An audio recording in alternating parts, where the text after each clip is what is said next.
هەرچەندە عێراق بەپێی راپۆرتی ڕێکخراوی شەفافیەتی نێودەوڵەتی یەکێکە لە گەندەڵترین وڵاتانی جیهان و ماوەی 2 ساڵە لە کۆی 180 وڵاتی جیهان لە ڕیزبەندی 157میندایە. بەڵام حکوومەتی ناوەند چەندین پێشینە و پاڵپشتی دارایی بۆ هاوڵاتیان دابین کردووە. حکوومەتی هەرێم لە بەرامبەر دابینکردنیدا بێدەسەڵات ڕاماوە. بەپێی بەدواداچوونەکانی پەیام حکوومەتی ناوەند لە ڕێگەی دامەزراوە فەرمیەکانی خۆی و بانکەکانەوە ژمارەیەک هەل و خزمەتگوزاری بۆ هاوڵاتیان و فەرمانبەران دابین کردووە لە نمونەی پێشینەی هاوسەرگیری، خانوبەرە، پاڵپشتیکردنی نرخی خۆراک و پێداویستی ڕۆژانە، قەرزی خوێندنی باڵا، ئەنجامدانی توێژینەوەی زانستی، کڕینی ئۆتۆمبیل و بنیادنانی پرۆژەی بچووک، بەجێگەیاندنی سونەتی ئەمرە و تەنانەت گەشتکردنی دەرەوەی وڵاتیش. سەرجەم ئەمانەش کاریگەری ئەرێنیان لەسەر ژیانی خەڵکە بووە. وێڕای ئیمتیازات و پاڵپشتیەکانی دیکە محەممەد شیع سوودانی سەرۆکوەزیرانی عێراق پاکێجێکی لە چوارچێوەی چاودێری و پاڵپشتیکردنی خانەنشینان دەرکرد کە 12 بڕیاری لە خۆ گرتووە. بەپێی پاکێجەکەی سوودانی پێدانی زەوی نیشتەجێبوون، پاداشتی دارایی، پێدانی دیاری، داشکاندنی کرێی هێڵی ئاسمانی، ئاسانکاری بۆ چارەسەری پزیشکی و چەند خزمەتگوزاریکی دیکە بۆ خانەنشینانی عێراق دابین کراوە.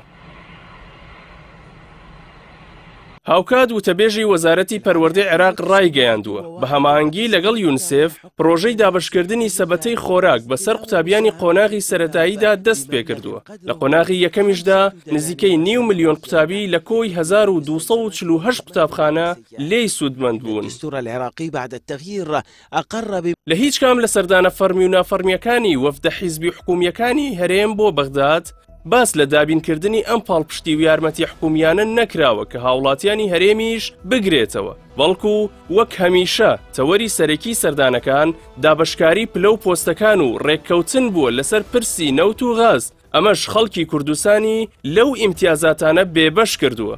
کابینەی نۆی حکوومەتی هەرێمی کوردستان هەر لە سەرەتاوە جگەلەوەی دەستی بە دابشکردنی پێشینە ڕاگیراوەکانی هاوسەرگیری، خانوبەرە، قەرزی بچووک و بوژاننەوەی لادیەکان نەکردووەتەوە بە پێچەوانەوە بە پێی ژمارەیەک ڕێنمایی بۆ وەرگرتنەوەی قەرز و پێشینەکانی ڕابردوو فشار لە هاوڵاتیان و فەرمانبەران دەکرێت و لە ژێر ناوی ڕێخستنەوەشدا باجی زیاتر دەسەپێنرێت. لە ژێر سایەی حکومڕانی پارتی وێکێتیدا بارودۆخی هەرێم گەشتووەتە ئاستێک دانیشتوانی هەرێم بە بیانووی قەیرانی داراییەوە لە چەندین ماف و ئیمتیازات بێبەش کراون کە خەڵکی ناوچەکانی باشوور و ناوەڕاست و بەشێک لە پارێزگاکانی باکووریش کە لە ژێر حکومڕانی بەغداددان لێی بەهرەمەند بوون.